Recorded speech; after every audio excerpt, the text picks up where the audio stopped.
जय श्री राधा रानी सरकार की, जय श्री कृष्ण भगवान की, जय माघ मास पूर्णिमा की। मंदिर श्री बंसी वाले महात्मा यूट्यूब चैनल की ओर से हम आप सभी भक्तों का हार्दिक अभिनंदन करते हैं। आज की इस विशेष जानकारी वाली वीडियो में हम आपको बताने जा रहे हैं कि इस वर्ष 2023 में माघ मास की पूर्णिमा किस दिन को आ रही है। माघ मास की पूर्णिमा का कौन सा शुभ मुहूर्त है और हम आपको साथ में बताएंगे कि माघ मास की पूर्णिमा को कैसे सब नियमों का पालन करना चाहिए, कैसे पूजन करना चाहिए, किसका पूजन करना चाहिए, क्या दान पुण्य करना चाहिए। सारी जानकारी इस वीडियो में हम आपको देने जा रहे हैं।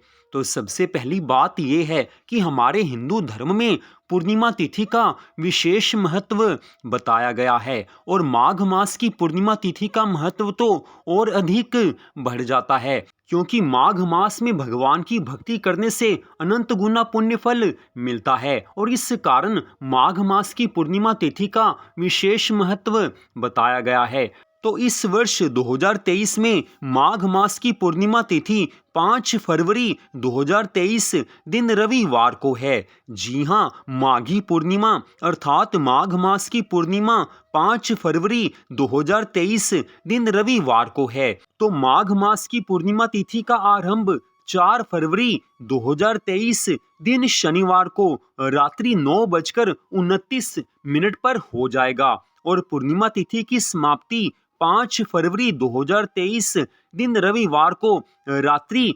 11:58 पर हो जाएगी। हमारे हिंदू धर्म ग्रंथों में बताया गया है कि पूर्णिमा तिथि उसी दिन की माननी चाहिए जिस दिन सूर्य उदय होने के समय पूर्णिमा तिथि हो, तो वो 5 फरवरी दिन रविवार को ही है। इस कारण 5 फरवरी दिन रविवार को ही माघ मास की पूर्णिमा मनाई जाएगी। और माघी पूर्णिमा के संबंध में हमारे हिंदू धर्म ग्रंथों में स्पष्ट बताया गया है कि इस दिन विशेष रूप से गंगा जी में स्नान करने से भगवान की अत्याधिक कृपा प्राप्त होती है और माघ मास की पूर्णिमा तिथि को श्री हरि विष्णु भगवान जी गंगा जी में निवास करते हैं और भगवान जी के साथ ही सभी देवी देवता भी अपने एक अंश से गंगा जी में निवास करते हैं। इस कारण माघ मास की पूर्णिमा तिथि को गंगा जल को स्पर्श करने मात्र से सभी पापों का नाश होकर भगवान की कृपा से सभी तरह के सुख, संपत्ति, आनंद की प्राप्ति होती है। और इस विशेष दिन में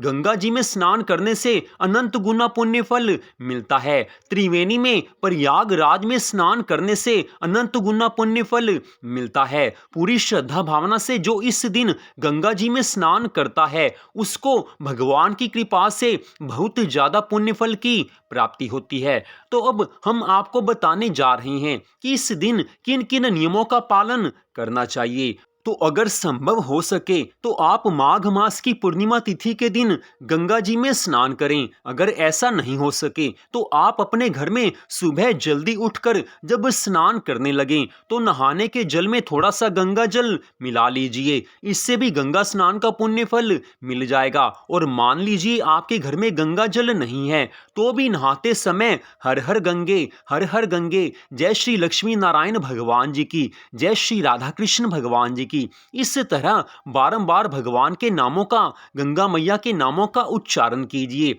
इससे भी गंगा स्नान का पुण्य फल मिल जाएगा। ये बात हमारे हिंदू धर्म ग्रंथों में बार बार स्पष्ट रूप से बताई गई है। नहाने के पश्चात आप सूर्यदेव भगवान को अर्घ्य देवें। इसके पश्चात पूरी श्रद्धा भावना से भगवान श्री लक्ष्मी नारायण जी का पूजन करना चाहिए, भगवान श्री राधा कृष्ण जी का पूजन करना चाहिए, तुलसी माता का पूजन करना चाहिए। पूरी श्रद्धा भावना से किए गए पूजन को भगवान स्वीकार करते हैं। और माघ मास की पूर्णिमा को अगर पूरी श्रद्धा भावना से भगवान की पूजा आराधना की जाती है तो माघ मास के पूरी भक्ति का पुण्य फल प्राप्त हो जाता है। इसलिए इस दिन पूरी श्रद्धा भावना से विशेष रूप से पूजन कीजिए और विशेष रूप से माता महालक्ष्मी का पूजन तो अवश्य करना ही चाहिए, क्योंकि माघी पूर्णिमा अर्थात माघ मास की पूर्णिमा तिथि को लक्ष्मी माता की प्रसन्नता के लिए जो महालक्ष्मी माँ का पूजन करते हैं उनके घर में सदा के लिए सुख, संपत्ति, आनंद के भंडार माता महालक्ष्मी जी की कृपा से भर जाते हैं। इसलिए माता महालक्ष्मी का पूजन आप सुबह भी कीजिए और सायंकाल में भी कीजिए। तो अगर आपने व्रत रखा है तो आप सत्यनारायण भगवान जी की कथा को पढ़िए या सुनिए, क्योंकि व्रत रखने के बाद सत्यनारायण भगवान जी की कथा पढ़नी या सुननी आवश्यक होती है। और अगर आपने माघ मास की पूर्णिमा तिथि का व्रत नहीं रखा तो आप केवल पूजन कर सकते हैं। ऐसी स्थिति में कथा पढ़ना या सुनना आवश्यक नहीं होता। तो इसके बाद आप भगवान जी की पूरी श्रद्धा भावना से आरती कीजिए। इसके पश्चात आप भगवान को फल का भोग अर्पित कीजिए। पूरी श्रद्धा भावना से आपने पूजन किया है, ठीक ऐसे ही सायंकाल में भी आपने पूजन करना है। तो सायंकाल की पूजा के संबंध में एक विशेष बात और है कि सायंकाल को आप जब माता महालक्ष्मी का पूजन करें तो उस समय आपने चंद्र देवता का पूजन भी अवश्य करना है। पूर्णिमा तिथि विशेष रूप से चंद्र देव को समर्पित है, इस कारण चंद्र देवता का पूजन भी अवश्य करना चाहिए। चंद्र देवता को रात्रि में अर्घ्य देना चाहिए। तो इस तरह से आपने ये सब कार्य पूरी श्रद्धा भावना से करने हैं। तो अब बात आती है कि माघ मास की पूर्णिमा तिथि को क्या दान देना चाहिए। तो इसके बारे में हमारे हिंदू धर्म ग्रंथों में स्पष्ट बताया गया है कि माघ मास की पूर्णिमा तिथि को आप विद्वान ब्राह्मण को वस्त्र, भोजन, कंबल, घी, लड्डू, फल इत्यादि दे सकते हैं। ये सब आपने विद्वान ब्राह्मण को दान में देना है। लेकिन यहाँ पर एक बात और आती है कि जैसी आपके पास सामर्थ्य हो उसी के अनुसार दान पुण्य किया जाता है। तो विद्वान ब्राह्मण के अलावा आप निर्धन व्यक्ति, जरूरतमंद व्यक्ति को भी दान कर सकते हैं। उनको भी उसी चीज का दान करना है। निर्धनों को आप भोजन, वस्त्र, तिल, कंबल, घी, लड्डू, फल, अन्न आदि का दान कर सकते हैं। जो भी दान पुण्य आपने करना है वो अपनी सामर्थ्य के अनुसार करना है। हमारे हिंदू धर्म ग्रंथों में स्पष्ट बताया गया है कि मनुष्य के पास जितना धन हो उसी के अनुसार दान पुण्य किया जाता है। दान का फल मनुष्य की श्रद्धा भावना के अनुसार मिलता है। कभी भी दान का फल वस्तु की कीमत देखकर नहीं मिलता। तो आपके मन में श्रद्धा भावना है तो आप अपनी सामर्थ्य से कुछ भी दान करेंगे तो भगवान आपके घर में लक्ष्मी के भंडार भर देंगे। आपके घर में खूब धन संपत्ति आएगी, क्योंकि माघ मास की पूर्णिमा को दिया गया थोड़ा सा भी दान अनंत गुना पुण्य फल की प्राप्ति करवाने वाला है। दान पुण्य करने से जीवन में धन संपत्ति तो आती ही है, भगवान की कृपा से भगवान के चरणों में मन भी लगता है और दान देने से धन की शुद्धि भी होती है। और माघ मास की पूर्णिमा तिथि को आप विशेष रूप से ध्यान में रखें कि इस दिन आप प्याज और लहसुन का प्रयोग घर में बिल्कुल भी मत करें। इस एक दिन आप लहसुन और प्याज का प्रयोग नहीं करेंगे तो भी भगवान की बहुत ज्यादा कृपा की प्राप्ति होती है, क्योंकि भगवान अपने उन भक्तों पर प्रसन्न होते हैं जो सब नियमों का पालन करते हैं।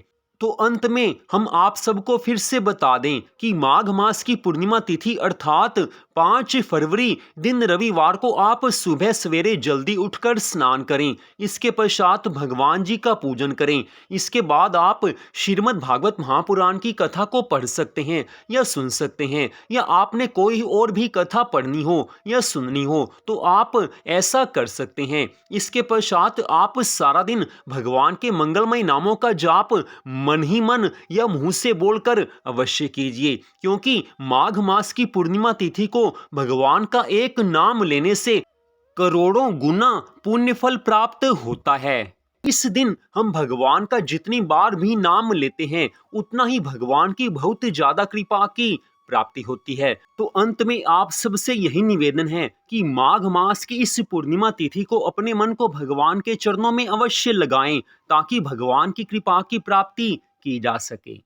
तो माघ मास की पूर्णिमा तिथि के संबंध में सारी जानकारी हमने आपको यहाँ पर दे दी है। फिर भी आपके मन में कोई प्रश्न हो तो आप कभी भी फोन करके हमसे सारी जानकारी प्राप्त कर सकते हैं। हमारा मोबाइल नंबर आप सामने मोबाइल की स्क्रीन पर देख सकते हैं। तो आज की इस कथा को सुनने के लिए आप सबका हार्दिक धन्यवाद। भगवान श्री राधा कृष्ण जी की माघ मास पूर्णिमा की अनंत कृपा सदा आप सब पर, आपके परिवार पर बनी रहे। इसी मंगल कामना के साथ जय श्री राधा रानी सरकार की, जय श्री कृष्ण भगवान की, जय माघ मास पूर्णिमा की।